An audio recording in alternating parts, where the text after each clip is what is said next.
جائے گا انسان. ہاں ماحول کی بات کر رہا تھا. تو اب ہوتا کیا ہے ان ملکوں میں جن بچوں کو اسلامی اسکول نہیں ملے, وہ چاروں طرف کفر کی بات, ایل جی بی ٹی, لڑکا لڑکی ہوتی ہے, لڑکی لڑکا ہوتا ہے, آپ کی مرضی, اس طرح کی چیزیں سکھائی جا رہی ہیں. امریکہ میں بھی, کینیڈا میں تو بہت زیادہ بچوں کو کہ تم اگر لڑکی فیل کر رہے ہو تو تم لڑکی ہو. اب ہمارے ہاں کسی بچے کو بولتے ہیں نا کہ تم لڑکی فیل کر رہے ہو, وہ کہے گا پتہ نہیں تیرا دماغ خراب ہو گیا, کیا بات کر رہا ہے, میں کیوں لڑکی فیل کروں. لیکن ان کے ہاں کسی کا بھی دماغ خراب نہیں ہو رہا. حالانکہ کتنی فضول ترین بات ہے یار, یہ اتنا کامن ہو گیا ہے کہ اب وہاں جو مسلمان بچے اسکول میں پڑھ رہے ہیں نا, ایک صاحب نے بتایا کہ ایک بچے نے آ کے گھر میں کہا کہ میں لڑکی ہوں, نہیں میں کتا ہوں. آپ حیران ہو گئے, یہ بھی ہو رہا ہے کہ میں کتا فیل کر رہا ہوں تو میں کتا ہوں. میں مذاق نہیں کر رہا, آپ سمجھ رہے ہو میں مذاق کر رہا ہوں. انہوں نے کہا آپ جو فیل کر رہے ہو آپ کا رائٹ ہے, تو اس نے کہا میں کتا ہوں. اب ماں باپ پریشان ہو گئے یار, یہ ماحول کی بات ہو رہی ہے. ورنہ کوئی بچہ ہمارے ہاں کتا اگر فیل کرے, اول تو کرے گا ہی نہیں, وہ پوری زندگی ہماری گزر گئی, اتنی زندگی گزر گئی, پوری تو نہیں کہنی چاہیے, ایسا نہ ہو قبولیت کا وقت ہو, اتنی زندگی گزر گئی. لیکن آج تک میں نے کوئی ایسا بچہ نہیں دیکھا جو کہہ رہا ہوں میں اپنے آپ کو بلی فیل کرتا ہوں, میں اپنے آپ کو کتا فیل کرتا ہوں, میں لڑکی فیل کرتا ہوں, میں لڑکا فیل کرتا ہوں, کہیں بھی نہیں. لیکن اب یہ چیزیں آہستہ آہستہ سوسائٹی میں نظر آنا شروع. ایک ڈاکٹر آئے, مجھے کہنے لگے میرے پاس ایسے پیشنٹ ہیں کہ جو کہتے ہیں میں لڑکی فیل کرتا ہوں, تو میڈیکلی تو ایسا ہو رہا ہے. میں نے کہا ڈاکٹر صاحب اب ہو رہا ہے جب اس ایل جی بی ٹی کو فروغ دیا گیا ہے. آپ نے بھی اپنے بچپن میں کبھی نہیں سنا ہوگا, اور آپ چونکہ پڑھ کے وہیں سے آئے ہیں باہر سے, تو ان لوگوں کے تو یہ کامن ہے, ان کے یہاں فطرت سے بغاوت ہے, تو اب آپ کے دماغ میں بھی یہ چیز بیٹھ گئی ہے. اور میں نے کہا مجھے تو ڈر ہے کہ کہیں ایسا نہ ہو آپ بھی کچھ اور فیل کرنا شروع کر دے, تو تھوڑا سا فاصلہ رکھیں کائنڈلی, ٹھیک ہے نا. ہی ہوں اور ہی فیل کر رہا ہوں میں, صحیح ہے نا. تو میں آدمی ہوں, اگر آپ کو کی فیلنگ چینج ہو گئی ہے تو کائنڈلی آپ تھوڑا سا دور بیٹھیں, فاصلہ رکھیں آپ. تو ہم ہی ہیں, اللہ کا شکر ہے, قیامت تک انشاءاللہ آخرت میں بھی ہی رہیں گے. تو کیونکہ ہم اسلام کو فالو کرتے ہیں بھائی, اسلام نے ہمیں بتایا کہ ویسے بھی مرد کی جنس اللہ نے عورت سے افضل بنائی ہے, تو اس پہ تو اور زیادہ خوش ہونا چاہیے. عورت پیدا کر دیا وہ بھی ٹھیک ہے, لیکن مرد پیدا کر دیا تو اور زیادہ اللہ کا شکر ادا کرنا چاہیے. تو اب کیا ہے, تو وہ کیا ہے کہ ایسے کیسز آ رہے ہیں سامنے کہ میں درخت ہوں, میں کتا ہوں, میں ہاں جو میرے سامنے کیس آیا نا, انہوں نے بتایا وہ بچے کو کہہ رہے میں بلی ہوں. وہ گھر میں مصیبت بن گیا یار ماں باپ کے لیے. اب مسلم فیملی گورا ہوتا تو کہتا چلو جو فیل کرو, ہیومن رائٹس, تو بلی ہو تو بلی ہو. اب وہ باپ پریشان, اس کو مار بھی نہیں سکتے وہاں پہ نا, بچے کو مارو گے کیس ہوگا. بچے نے کہا میں بلی ہوں, تو باپ نے کیا کیا, اس نے کہا ٹھیک ہے بیٹا آپ بلی ہو, تو کھانے پہ نہیں بٹھایا اس کو, بولا بلیوں والی خوراک ملے گی وہاں جا کے بیٹھ جاؤ, بلی والی خوراک. بچہ کہہ رہے وہاں کہ میں بریانی کھاؤں گا, کہہ رہے وہاں جا کے بیٹھ, تجھے وہ جو بلیوں کی جو ڈبے میں آتی وہ دے دی اس کو, وہ اس کو واش روم آنا ہوا, کہہ رہے بلی کی جگہ پہ جا کے بیٹھ کے کر تجھے ریسٹ روم میں جانے کی اجازت. تو اللہ کا شکر ہے 2 دن میں انسان کا بچہ بن گیا, 2 دن میں انسان کا بچہ بن گیا. لیکن گورے کا بچہ ہوتا تو شاید بلی ہی رہتا, اور اب تک سچی مچی میں بلی بن چکا ہوتا وہ, کیونکہ جب بار بار ایک چیز سوچو گے تو دم بھی نکل آئے گی پھر. تو پھر میں نے جنہوں نے مجھے یہ واقعہ سنایا, میں نے کہا یہ تو ایک لطیفہ ہوا تھا ہمارے حضرت کے ساتھ.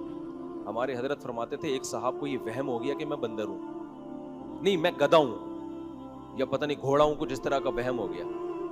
وہ واقعی ایسا خطرناک, یہ نفسیاتی بیماری ہے, ایسا وہم ہوا ہے کہ وہ ہر ایک کے پاس جا رہا ہے, یار میں گدھا تو نہیں ہوں, میں گدھا تو نہیں ہوں. حضرت فرماتے میرے بڑے بھائی کے پاس آیا, کہنے لگا میں گدھا تو نہیں ہوں. انہوں نے کہا پیچھے ہاتھ لگا کے دیکھ لیا اگر دم ہے یا نہیں ہے, بس.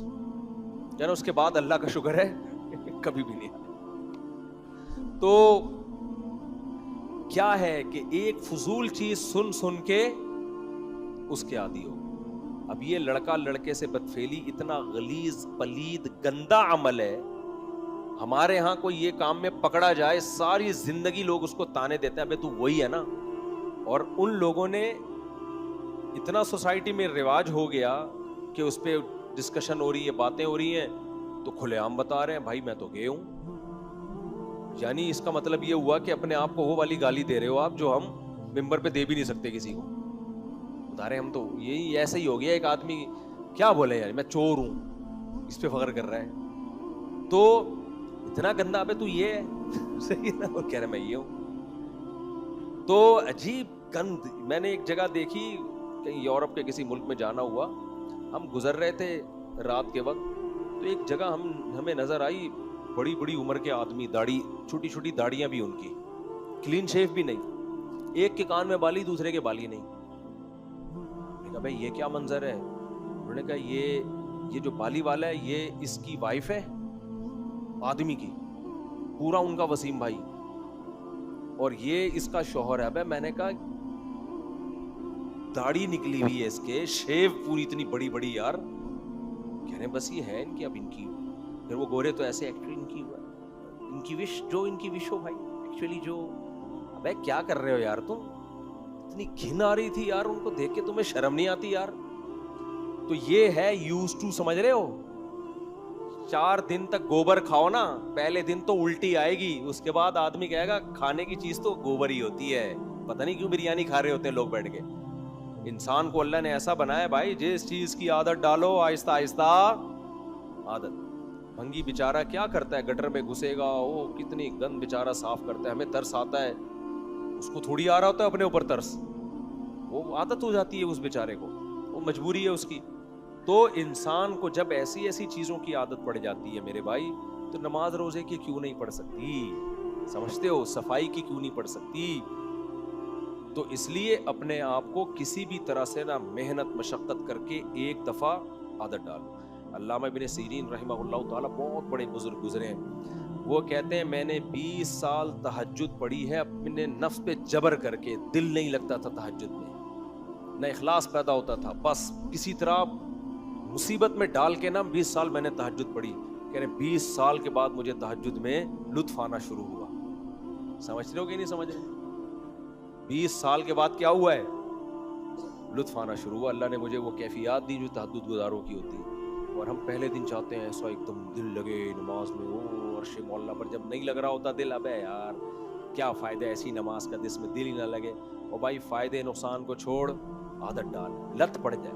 حضرت مولانا شرف علی تھانوی رحمہ اللہ سے کسی نے خط لکھا, ان کے مرید نے, کہ حضرت میں جب نماز پڑھتا ہوں تو کیفیات نہیں بنتی, بس ایک عادت پڑی ہوئی ہے نماز پڑھنے کی, اس لیے پڑھتا ہوں, چھوٹتی نہیں ہے, قضا نہیں ہوتی, لیکن پڑھ اس لیے رہا ہوں کہ عادت پڑ گئی ہے. اس کا خیال تھا ڈانٹ پڑے گی, تو انسان کا بچہ ہے تو عادت نماز پڑھ رہا ہے, تو اللہ کے لیے تو پڑھ نہیں رہا. تو حکیم الامہ نے اس کا جواب لکھا کہ اچھے کام کی اگر عادت پڑ جائے تو اس میں کیا برائی ہے؟ یعنی آپ اس لیے یہ کام کر رہے ہو کہ عادت پڑ گئی ہے نا, تو گٹکے کی عادت پڑ جاتی, زنا کی عادت پڑ جاتی, اس پہ ندامت ہوتی کہ نہیں ہوتی؟ تو جب برائی کی عادت پہ انسان کو افسوس ہوتا ہے, تو اچھائی کی عادت پہ افسوس نہیں ہونا چاہیے, بلکہ بولو خوش ہونا چاہیے. تو کوئی بھی اچھائی, تو میں اس پہ بتا رہا تھا کہ اللہ سے دعا مانگا کرو کہ اللہ ہم سے دین کا کام لے لے اور مسلط کر دے ہمارے, ہم چاہیں نہ چاہیں کام ہم سے ہو جائے, بس عادت پڑ جائے ہمیں کام کرنے کی, دین کے کام کی.